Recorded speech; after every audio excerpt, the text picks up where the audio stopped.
Hello नमस्कार सभी को, स्वागत है हमारे चैनल पर। मैं अभिलाष तिवारी आप सभी का स्वागत करता हूं।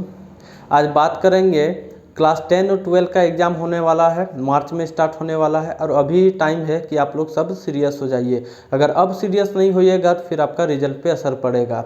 मैं हर एक मैथ का एग्ज़ाम के लिए बात करते हैं, क्लास 10 का एग्ज़ाम को लेकर।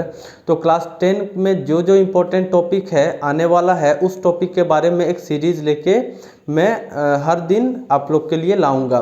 तो बात करते हैं कि आज लेके आए हैं क्या, कि आज चैप्टर 3 का आप देख सकते हैं, दो चर वाले रैखिक समीकरण युग्म।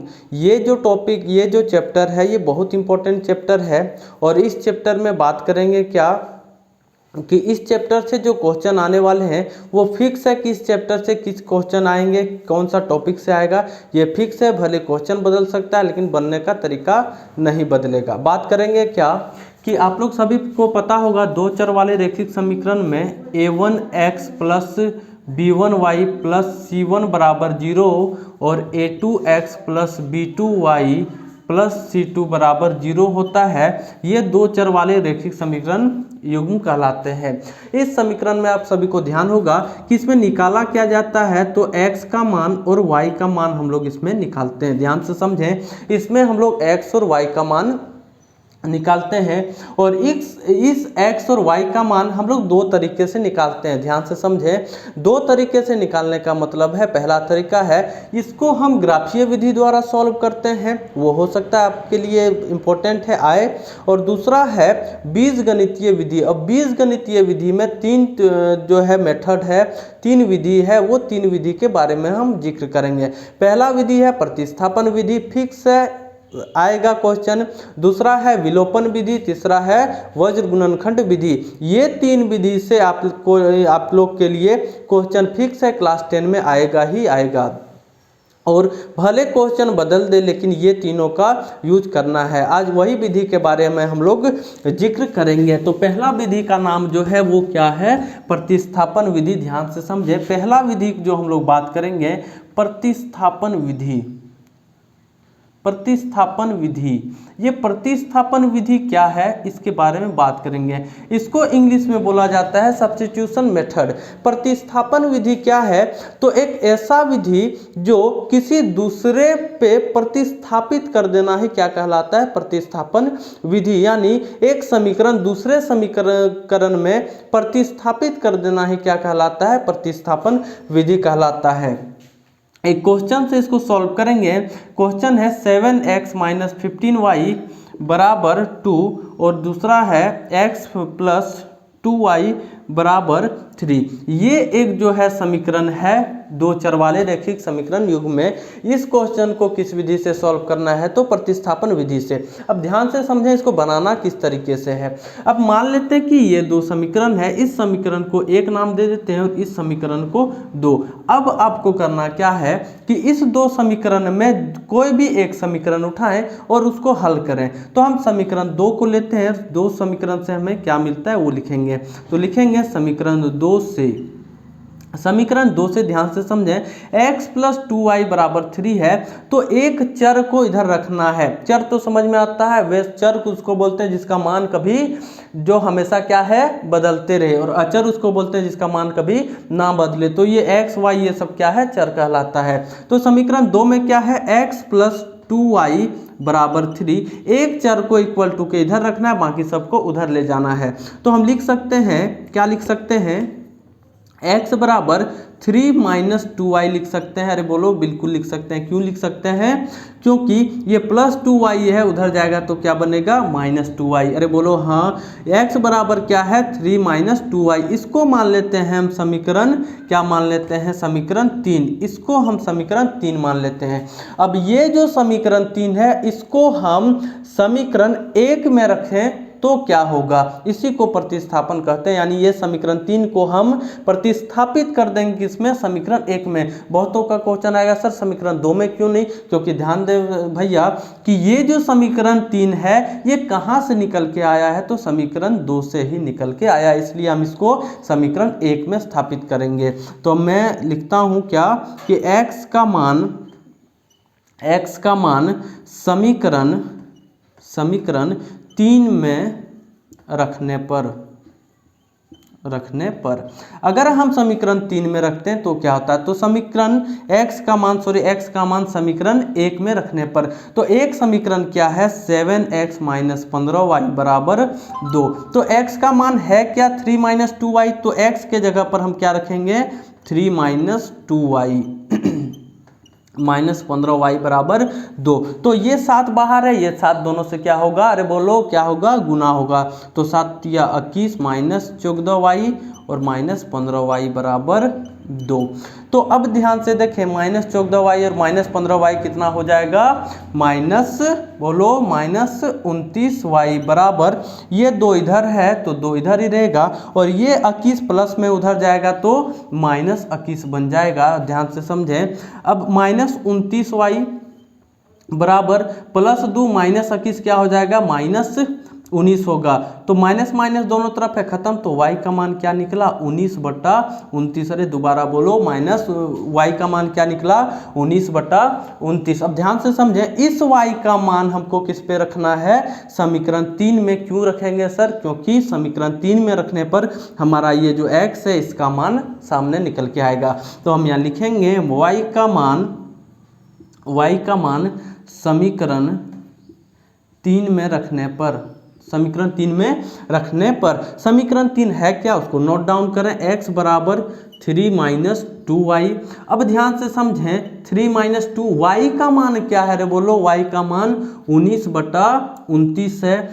तो 3 - 19 दूना 38 हो गया बटा 29।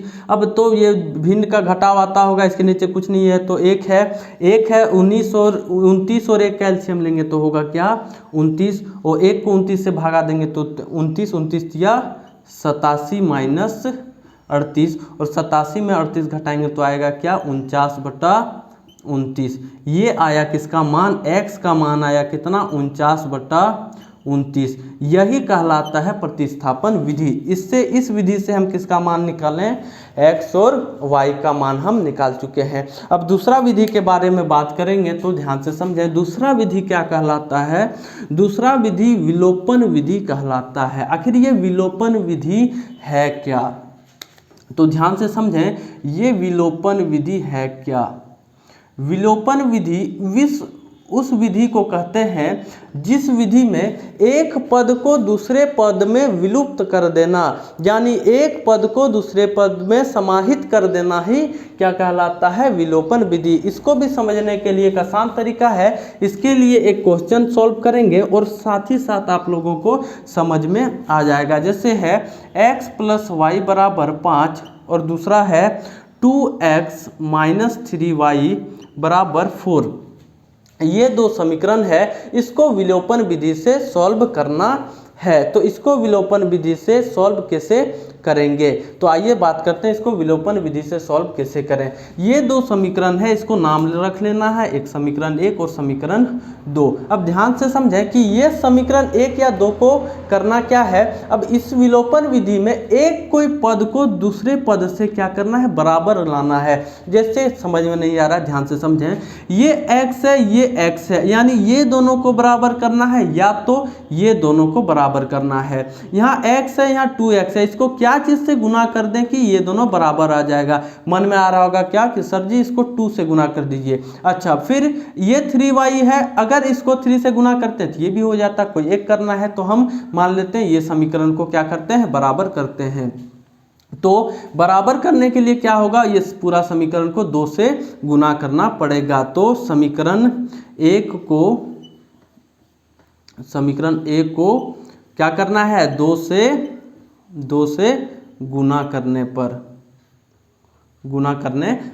तो गुना करना है तो समीकरण 1 क्या है, x + y बराबर 5, तो x + y बराबर 5। इसको अगर हम 2 से गुना करें तो क्या होगा 2x + 2y बराबर 10। अब इसको समीकरण मान लेते हैं 3। अब ध्यान दें, मेरा x और x क्या हो चुका है, बराबर है। अब ध्यान दें, अगर जो पद आप बराबर कर रहे हैं अगर उसमें दोनों सेम साइन है तो आप घटाव करेंगे, और दोनों अगर अलग अलग साइन है तो आप जोड़ करेंगे। ध्यान से समझें, इस 2x में क्या है, प्लस है, और इस 2x में भी क्या है, प्लस है। अगर दोनों सेम साइन है तो आप क्या करेंगे, अरे बोलो, घटाव करेंगे। और अगर अलग अलग साइन रहता, मान लेते हैं कि ये -3y है और यहाँ भी +3y रहता, तो साइन अलग अलग है तो हम समीकरण को क्या करते हैं, जोड़ते हैं। समझ में आया? तो समीकरण 3 और 2 को हम क्या करेंगे, घटाएंगे। क्यों घटाएंगे? क्योंकि दोनों का साइन सेम है। बार बार मैं बता रहा हूं कि अगर दोनों का साइन सेम है, दोनों में प्लस प्लस है, तो हम क्या करेंगे, घटाव करेंगे। तो हम यहाँ लिखेंगे समीकरण 3 को 2 में, समीकरण 3 को समीकरण 2 में हम क्या करेंगे सर जी, अरे बोलो, समीकरण 2 को 2 में घटाएंगे।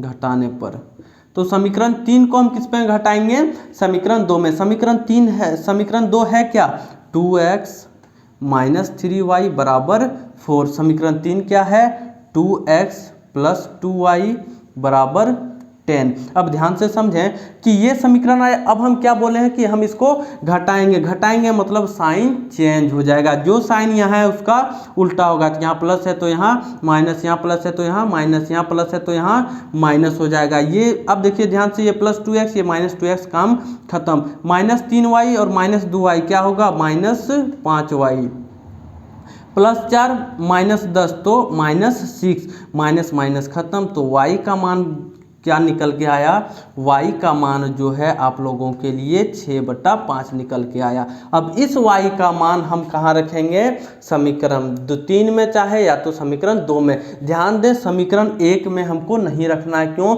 क्योंकि समीकरण 1 जो है वो चेंज हो चुका है, किसमें, समीकरण 3 के रूप में। क्यों? क्योंकि ये 2 से गुना हो चुका है। इसलिए हम ध्यान दें कि ये y का मान हम समीकरण 1 में कभी नहीं रखेंगे, या तो समीकरण 2 में रखेंगे या तो समीकरण 3 में रखेंगे।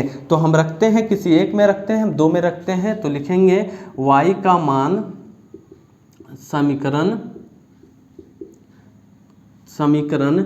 3 में रखने पर, तो समीकरण 3 में रखेंगे तो समीकरण y का मान समीकरण 3 में रखेंगे तो समीकरण 3 कितना है, 2x + 2y बराबर 10। ध्यान से समझें, तो y का मान कितना है, 6/5। तो 2x + 2y के जगह पर 6/5 बराबर 10। 2x + 6 दूनी 12, 12/5 बराबर 10। अब ये इसका कंपनी का है, ये उधर जाएगा तो 2x बराबर 10, ये प्लस है उधर जाएगा तो -12/5। ये फिर भिन्न का घटाओ, जो इसको करेंगे तो 2x बराबर 5, ये हो जाएगा 50, 50 - 12, तो 2x बराबर 50 में 12 जब घटाएंगे तो कितना जाके आएगा, 38। कितना बोलना है, 38/5। तो ये 2 गुना है, उधर आएगा तो भागा में, तो x बराबर 38/5 भागा 2। तो क्या 2 से ये कटेगा, कितना बार में, 19 बार में। तो x का मान कितना निकला सर जी, 19/5। तो ये x का मान निकला 19/5 और y का मान 6/5। तो ये पूरा विधि जो कहलाता है, क्या कहलाता है, विलोपन विधि। कॉन्सेप्ट क्लियर रखिए। हर एक क्वेश्चन जो है आएगा, भले कोई भी क्वेश्चन आए, यही मेथड से बनाना होगा। अगर आपको बोला जाए कि विलोपन विधि या प्रतिस्थापन विधि से बनाएं, तो इस तरह से आपको सॉल्व करना है। फिक्स है कि ये आप लोग के लिए आएगा ही आएगा। ये एक इम्पोर्टेंट पॉइंट है, टॉपिक है। अगर वीडियो अच्छा लगे तो लाइक, शेयर एंड सब्सक्राइब जरूर करें। हर दिन एक नया टॉपिक लेके आएंगे, जो कि फिक्स है कि एग्जाम में आना ही आना है। और अभी भी टाइम है, सीरियस हो जाइए। Thank you.